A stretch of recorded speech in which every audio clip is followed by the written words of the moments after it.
আসসালামু আলাইকুম। আমাদের ছোট্ট সংসারের আরেকটি সুন্দর দিনে আপনাদের সবাইকে স্বাগত। আজকের ব্লগে দেখবেন কিভাবে আমি আর আমার শাশুড়ি একসাথে মাছ কেটেছি, ধুয়েছি আর ভেজেছি। তো চলুন শুরু করা যাক। আজকের এই ছোট্ট মুহূর্তটা আমার মনটা সত্যিই ভালো করে দিয়েছে। মাছ আনার পর ভেবেছিলাম আজকে সবগুলো কাজ হয়তোবা একাই করতে হবে। ঠিক তখনই আমার শাশুড়ি এসে বললেন, চলো একসাথেই করি। কথাটা শুনে কাজের ক্লান্তিটা যেন অর্ধেক হয়ে গেল। তারপর শুরু হলো মাছ কাটা, ভালো করে ধুয়ে পরিষ্কার করা, কাজের ফাঁকে গল্প, হাসি সব মিলিয়ে রান্নাঘরটা আনন্দে ভরে উঠল।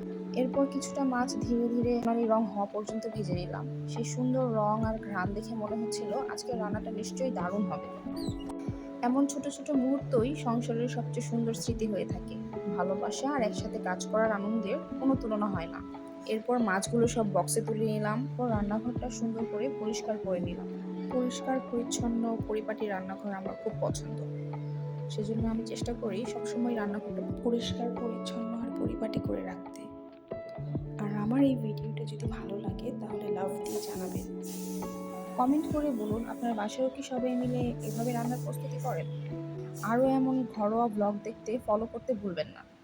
ভালো থাকবেন সবাই, আমাদের জন্য দোয়া করবেন, আর একটি লাইক দিয়ে অবশ্যই আমাদের পাশে থাকবেন। ততক্ষণ পর্যন্ত সবাই ভালো থাকেন, সুস্থ থাকেন। আল্লাহ হাফেজ।